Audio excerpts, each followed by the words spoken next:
Red Bull KTM rider Ryan Dungey comes to round 11 with an opportunity to clinch his third 450 motocross title in the past 6 seasons. That much closer to a title, a big moto win for Dungey in Moto 1. He's going to win both motos and the overall at the Red Bull Unadilla National. His KTM 250 teammate Marvin Musquin has closed the title gap on Yamaha's Jeremy Martin, with only 2 rounds remaining in the 2015 title fight. Marvin Musquin, on a day where pretty much anything that could have happened did happen, comes out on top in the second moto, makes up ground in the series. Championships are on the line as Lucas Oil Pro Motocross rolls into Utah.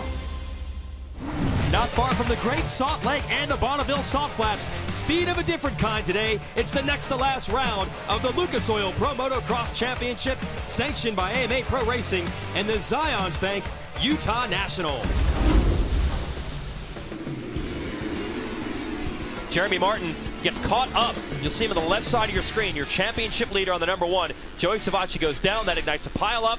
And Martin is slowed drastically. He was about 30th on the first lap. And he'd be in comeback mode for the rest of this one. Marvin Musquin, the other rider battling for the title, he had to go from 11th. So he was in a comeback situation as well. Here he passes RJ Hampshire for the lead. But watch the 17 of Cooper Webb trying to follow him through. Webb wants to steal the moto win away from Musquin and help his teammate Martin gain some points.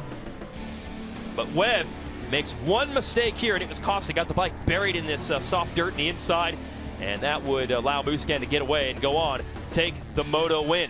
Here's Martin trying to do work.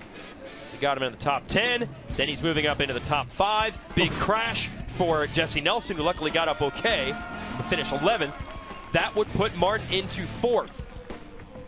Final turn, Musquin's going to win the moto, and that will be enough to give him the points lead. He was down 2 by Martin coming into this one. You cannot believe what happened. This is the last turn of the race.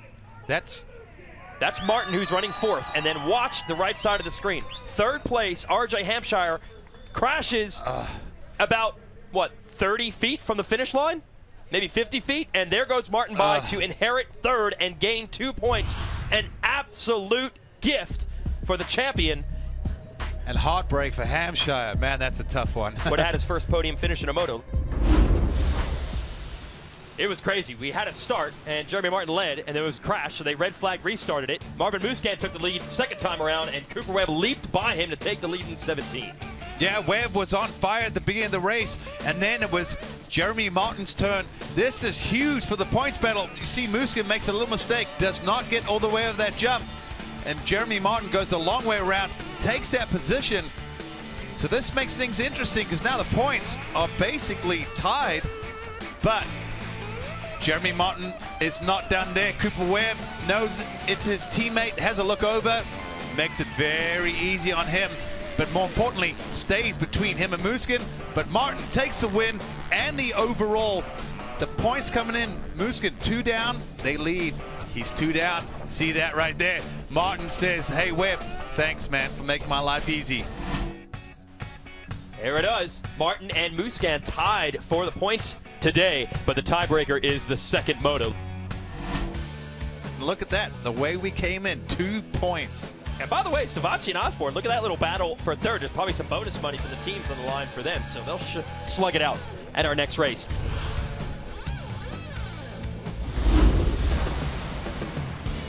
Well, it looked like Christophe Porcel here on the white 377 was going to get the hole shot. He drifts just wide, and a classic wide-open charge by Justin Barcia nets him a hole shot again.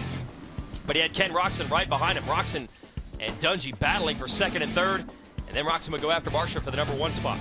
Yeah, Barcia had the lead, but it seemed like once a couple of the top guys got around him, never was able to rebound. There you see Roczen takes the lead, and he started stretching it out immediately.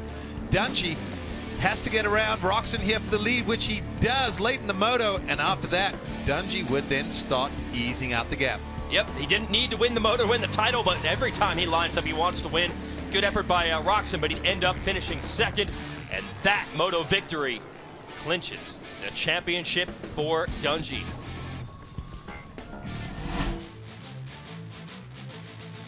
Here are results from this moto season best for Brock Tickle. Yeah, good for him. Yeah, that's awesome to see. Absolutely. So the Soaring Eagle Jimmy John Suzuki team has to be happy. 2nd and 3rd. Baggett 4th, another Suzuki rider. Barsha 5th, probably not going to be happy with that, considering he led early. Anderson, Kennard, Grant, Porcel, and Wilson round out the top 10. Nicoletti gets the early lead. Right behind him is Roczen. Now Roczen, he knows the goal. Get around Nicoletti and try to get away from the field. He makes a quick pass here on the 46 and did open up at one point a 4-second advantage over Dungey. Dungey, meanwhile, is dealing with Justin Barsha, who's gotten around Nicoletti for second. Makes the move on the 51. And you see Roczen not too far up ahead, and they went at it. About 5 laps of battling. One little error from Roczen was what Dungey needed to finally seal him off. Gets on the right side of the track to the left and takes over the lead. And your rest of the second moto results. Barsha 3rd, Baggett a good charge from the back for 4th. Wilson 5th. Good sign for him coming back from the knee injury. Yeah. Kennard, Tickle, Grant, Porcel, and Nicoletti hangs on for a top 10. So that's your second moto results. Dungey's lead insurmountable, but only a 5-point edge now for Barsha over Roczen. So they're going to slug it out for second at our final race 1 week from now in Indiana.